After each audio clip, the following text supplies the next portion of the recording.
So 3, 2.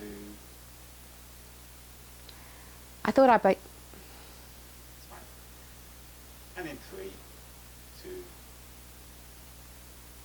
I thought I'd better tell you what's in Agile Change Management so you can make up your mind whether or not it's something you want to buy. I've tried to keep the book really simple, and there are 4 main sections, so not lots of chapters. And the 4 sections are about the really important stuff that I don't think is covered in a lot of other change management books. It's all about how to get stuff done. So that's the big theme that runs through the book. So, the 4 sections. The first I've called RoadMap, but you might prefer to call it Change Management Life Cycle, Change Management Method, Change Management Approach. What I've really done is show you how to divide your change up into chunks and then how to break those chunks into smaller chunks. So I'm trying to make any kind of change initiative something manageable and give you a clue where to get started and then what happens next.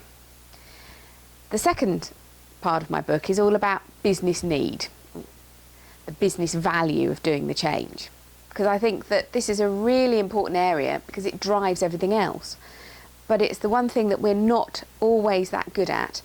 We kind of expect there's going to be a business case where all the benefits and all the costs have been worked out. But really, that's just a piece of paper. What I'm interested in is underneath that, what are the reasons? What are the opportunities we're hoping to exploit? What are the problems we're hoping to fix because of the change? And so I've given you lots of techniques for how you might identify that and who you need to work that out.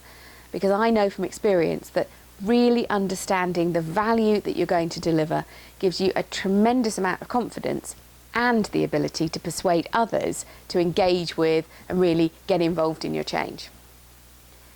Now, if you like, those 2 were quite structural, quite technical parts of change.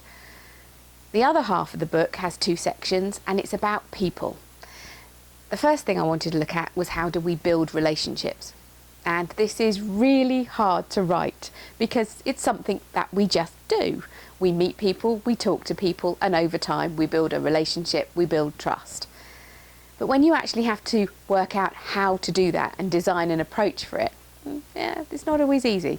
So I've laid out step by step the things to think about that will help you build hopefully more effective, but certainly build relationships more quickly. And we all know that with change we're under time pressure. And lastly, I wanted to look at the environment, the culture, the atmosphere, if you like, of how we're managing change and how we as the managers involved can create the best possible working environment that inspires and encourages and supports people when they're facing a very difficult time. Because every time we implement a change, we're saying to people, forget what you already know and here, learn something completely new. And that can be incredibly stressful. So we need to create an environment that really supports them. So those were my 4 main sections of the book. A roadmap, looking at business need, and then relationships and environment. I hope you find it useful.